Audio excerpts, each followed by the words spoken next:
সংস্কার ও হাসিনার বিচারের আগে কোনো নির্বাচন নয়, বলছেন গোলাম পরোয়ার। ৩ লাখ না পেয়ে শ্বশুরের ১০ লাখ টাকার মাছ মারলেন জামাই। জানাবো রাজনীতির হাওয়া গরম এবং সর্বশেষ জানাবো কিশোরগঞ্জে গ্রামবাসীর দুই পক্ষের সংঘর্ষ, নিহত ১। শুনছিলেন সংবাদ শিরোনাম, এবারে বিস্তারিত। সংস্কার ও হাসিনার বিচারের আগে কোনো নির্বাচন নয়, বলছেন গোলাম পরোয়ার। বাংলাদেশ জামায়াতে ইসলামীর সেক্রেটারি জেনারেল মিয়া গোলাম পরোয়ার বলেছেন, পর্যাপ্ত সংস্কার ও হাসিনার বিচার সম্পন্ন করে জাতীয় নির্বাচন দিলে আমরা সেই নির্বাচনে অংশ নিতে প্রস্তুত। সংস্কার ও বিচারের আগে কোনো নির্বাচন নয়। আমাদের দলের আমির ইতিমধ্যে জাতীয় ঐক্যের ডাক দিয়েছেন। নতুন স্বনির্ভর বাংলাদেশ গড়তে জাতীয় ঐক্যের বিকল্প নেই। তিনি বলেন, জামায়াতকে নিষিদ্ধ করতে গিয়ে জনগণ হাসিনাকে নিষিদ্ধ করে দিয়েছে। জুলাই আন্দোলনে ২,০০০ ছাত্র জনতার জীবন, ৩০,০০০ আহতের রক্তের ঋণ শোধ করতে হবে। তিনি আরো বলেন, গত ১৬ বছর আমাদের ভোটাধিকার ছিল না, গণতন্ত্র ছিল না, আমাদের মত প্রকাশের স্বাধীনতা কেড়ে নিয়েছিল ফ্যাসিস্ট সরকার। অন্তর্বর্তীকালীন সরকারের প্রধান চ্যালেঞ্জ হবে জনগণকে তাদের ভোটের অধিকার ফিরিয়ে দেওয়া। বিএনপি ও জামায়াত যেভাবে গত ১৬ বছর নির্যাতন সহ্য করে আন্দোলনের মাধ্যমে হাসিনার উৎখাত করেছে, সেভাবে সামনে যে কোনো জাতীয় ইস্যুতে আমরা ঐক্যবদ্ধ থাকব। ৩ লাখ না পেয়ে শ্বশুরের ১০ লাখ টাকার মাছ মারলেন জামাই। পটুয়াখালীর ১০ মিনায় পুকুরে বিষ প্রয়োগে বিভিন্ন প্রজাতির ১০ লাখ টাকার মাছ নিধনের অভিযোগ উঠেছে মেয়ের জামাইয়ের বিরুদ্ধে। দিনগত রাতের কোনো এক সময় উপজেলার সদর ইউনিয়নের মধ্যে আরজবেগী গ্রামে এই ঘটনা ঘটে। তবে ঘটনা অস্বীকার করেছেন মেয়ের জামাই মোহাম্মদ নেসার উদ্দিন পালোয়ান। ভুক্তভোগী পরিবার ও স্থানীয় সূত্রে জানা যায়, উপজেলার সদর ইউনিয়নের মধ্যে আরজবেগী গ্রামের মৎস্য ব্যবসায়ী অজেদ ভান্ডারের ছোট জামাই নেসার উদ্দিন পালোয়ান দীর্ঘদিন ধরে ৩ লাখ টাকা দাবি করে আসছিলেন। বুধবার সন্ধ্যায় অজেদ ভান্ডারী টাকা দিতে অপারগতা প্রকাশ করলে তাকে নিঃস্ব করে দেওয়ার হুমকি দিয়ে চলে যান তার জামাই। রাতে অজেদ ভান্ডারী প্রকৃতির ডাকে সাড়া দিয়ে বাইরে গেলে পুকুরের মাছ মরে ভেসে থাকতে দেখেন। এ সময় তার ডাকে চিৎকারে বাড়ির ও এলাকার লোকজন পুকুর পাড়ে আসে। ভুক্তভোগী অজেদ ভান্ডারী বলেন, আমার ছোট মেয়ে জামাই নেসার পালোয়ান দীর্ঘদিন ধরে আমার কাছে ৩ লাখ টাকা দাবি করে আসছিল। টাকা দিতে না পারায় আমার পুকুরে ১০ লাখ টাকার মাছ নিধন করেছে। আমি ওর বিচার চাই। অজেদ ভান্ডারীর ছোট মেয়ে জামাই নেসার পালোয়ান বলেন, আমার দ্বিতীয় স্ত্রীর কারণে মাসখানেক তাদের খোঁজ খবর নেই না। আমার বিরুদ্ধে শ্বশুর যে অভিযোগ করেছে তা মিথ্যা, বানোয়াট ও ভিত্তিহীন। তাদের এত বড় ক্ষতি আমার পক্ষে করা সম্ভব না। এ বিষয়ে ১০ মিনা থানার ভারপ্রাপ্ত কর্মকর্তা আব্দুল আলিম জানান, লিখিত অভিযোগ পেয়ে ঘটনাস্থলে পুলিশ পাঠানো হয়েছে। তদন্ত শেষে পরবর্তী ব্যবস্থা গ্রহণ করা হবে। রাজনীতির হাওয়া গরম। ত্রয়োদশ জাতীয় সংসদ নির্বাচন কখন অনুষ্ঠিত হবে তা নিয়ে সরগরম হয়ে উঠেছে রাজনীতি।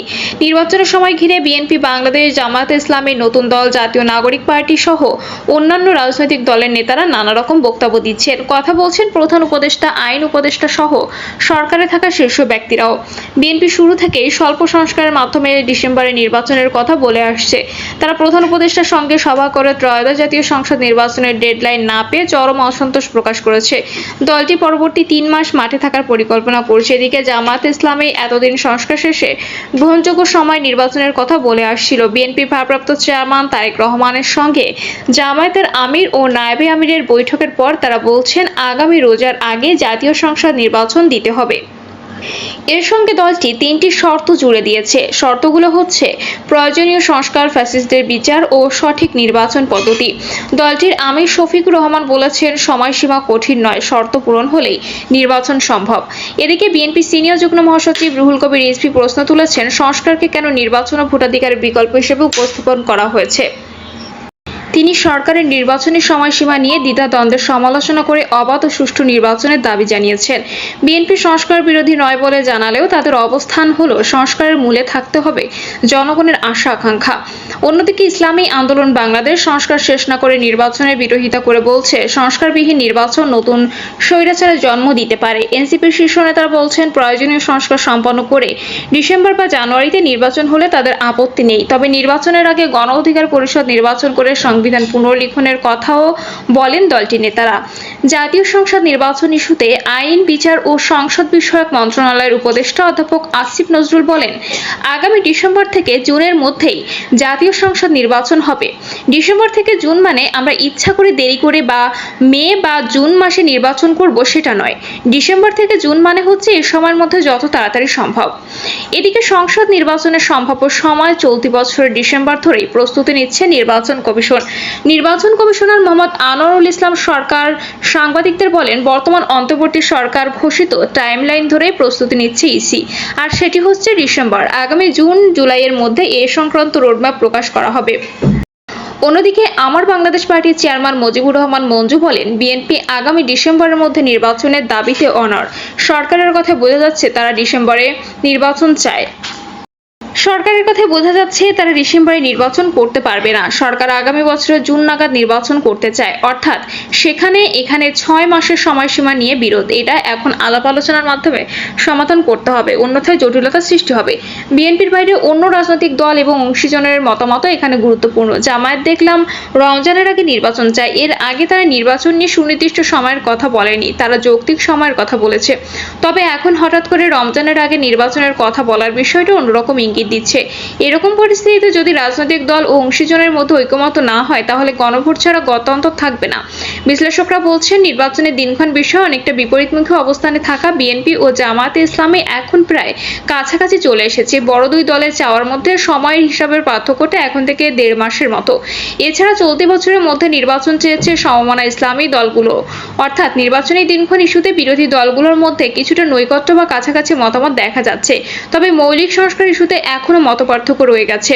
ত্রয়োদশ জাতীয় সংসদ নির্বাচনের সম্ভাব্য দিনক্ষণ প্রসঙ্গে বিএনপির স্থায়ী কমিটির সদস্য ইকবাল হাসান মাহমুদ টুকু বলেন, আমরা আগামী ডিসেম্বরের মধ্যে নির্বাচন চেয়েছি। প্রধান উপদেষ্টা বলছেন, ডিসেম্বর থেকে জুনের মধ্যে নির্বাচন হবে। এখন আমরা আমাদের দলীয় ফোরামে আলোচনা করে পরবর্তী করণীয় ঠিক করব।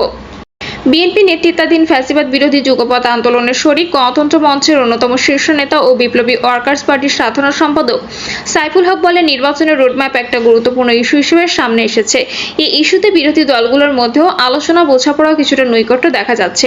তারপরও আমার মনে হয় সরকারের উপর পরোক্ষ ও মনস্তাত্ত্বিক চাপ রাখার জন্য বিরোধী দলগুলো রাজপথে থাকবে। কারণ বিরোধী দলগুলো মনে করছে নির্বাচন বিলম্বিত হওয়ায় নানান আশঙ্কা রয়েছে। পরাজিত ফ্যাসিবাদী শক্তি নানাভাবে ফিরে আসতে পারে। এমন অবস্থায় আইন শৃঙ্খলা পরিস্থিতির অবনতির আশঙ্কাও আছে বিরোধী দলগুলোর। এদিকে প্রধান উপদেষ্টার সঙ্গে বৈঠকের পর বিএনপির পক্ষ থেকে জানানো হয়, প্রধান উপদেষ্টা আগামী ডিসেম্বর থেকে জুনের মধ্যে নির্বাচনের কথা বললেও সেটা যে ডিসেম্বরে হবে না এমন কথা বলেননি। তবে এমন প্রেক্ষাপটে দলটি দ্রুত নির্বাচনের আনুষ্ঠানিক রোডম্যাপ ঘোষণার জন্য সাংগঠনিক ও রাজনৈতিক কর্মসূচি সরকারের উপর মনস্তাত্ত্বিক ও পরোক্ষ চাপ অব্যাহত রাখবে। বিএনপি মনে করছে নির্বাচন বিলম্বিত হওয়ায় নানা আশঙ্কা এখনো আছে। পরাজিত ফ্যাসিবাদী শক্তি নানাভাবে ফিরে আসতে পারে। এমন অবস্থায় আইন শৃঙ্খলা পরিস্থিতির অবনতির আশঙ্কাও থাকে। বিএনপির মতোই অভিমত যুগপৎ আন্দোলনের শরিক দলগুলোর। তাই ঘরোয়া সভা সেমিনারের পাশাপাশি জেলা, মহানগর ও উপজেলায় সভা সমাবেশ, পদযাত্রার মতো নিয়মতান্ত্রিক শান্তিপূর্ণ কর্মসূচি শুরুর প্রাথমিক সিদ্ধান্ত রয়েছে বিএনপির। তবে সরকারের বিরুদ্ধে সরাসরি কোনো কর্মসূচিতে যেতে চায় না দলটি, কারণ একটি অবাধ, সুষ্ঠু, গ্রহণযোগ্য নির্বাচন অনুষ্ঠানে এই সরকারকে সর্বতোভাবে সহযোগিতা করছে বিএনপি। দলটি চায় না যে এই সরকার ব্যর্থ হোক। জানা গেছে বিএনপি আগামী ডিসেম্বরের মধ্যে নির্বাচন চাইলেও, নির্বাচন 1-1.5 মাস পেছালেও তেমন আপত্তি থাকবে না দলটির। সে কারণে সরাসরি নির্বাচনের রোডম্যাপ ইস্যুতে কর্মসূচি যাওয়ার সম্ভাবনা কম। চলতি বছরের মধ্যে নির্বাচন চেয়েছে ইসলামী দলগুলোর জোট, সমমনা ইসলামী দলগুলো। গত বুধবার রাজধানীর পুরানো পল্টন খেলাফত মজলিসের কার্যালয়ে অনুষ্ঠিত বৈঠকে সিদ্ধান্ত ঐকমত্য পোষণ করে দলগুলো। অন্যদিকে এনসিপি বলেছে, কোনো ধরনের মৌলিক সংস্কার ছাড়া নির্বাচনের দিকে গেলে সে নির্বাচন গ্রহণযোগ্য হবে না। সেই নির্বাচনে এনসিপি অংশগ্রহণ করবে কিনা সেটাও বিচারাধীন থাকবে। অবশ্য বিএনপিও সংস্কার চায়, এ ব্যাপারে সরকারকে তারা সহযোগিতা করছে। তবে দলটির অবস্থান হচ্ছে মৌলিক সংস্কার প্রস্তাব বাস্তবায়ন করবে নির্বাচিত সরকার। সব মিলিয়ে মৌলিক সংস্কার ইস্যুতে দলগুলোর মধ্যে এখনো ঐকমত্য প্রতিষ্ঠা হয়নি। এদিকে জাতীয় নাগরিক পার্টির সিনিয়র যুগ্ম আহ্বায়ক আরিফুল ইসলাম আদিব বলেন, এনসিপির মূল দাবি হচ্ছে রাষ্ট্রের শাসনতান্ত্রিক ও কাঠামো মৌলিক সংস্কার এবং একই সঙ্গে গত 15 বছরের হত্যা, গণহত্যা অভিযুক্ত রাজনৈতিক দল হিসেবে আওয়ামী লীগের বিচার করা। নির্বাচন প্রসঙ্গে বিএনপির স্থায়ী কমিটির সদস্য আমির খসরু মাহমুদ চৌধুরী বলেছেন, যে সংস্কারের কথা বলা হচ্ছে তা আগামী 1 মাসের মধ্যে সমাধান করা সম্ভব।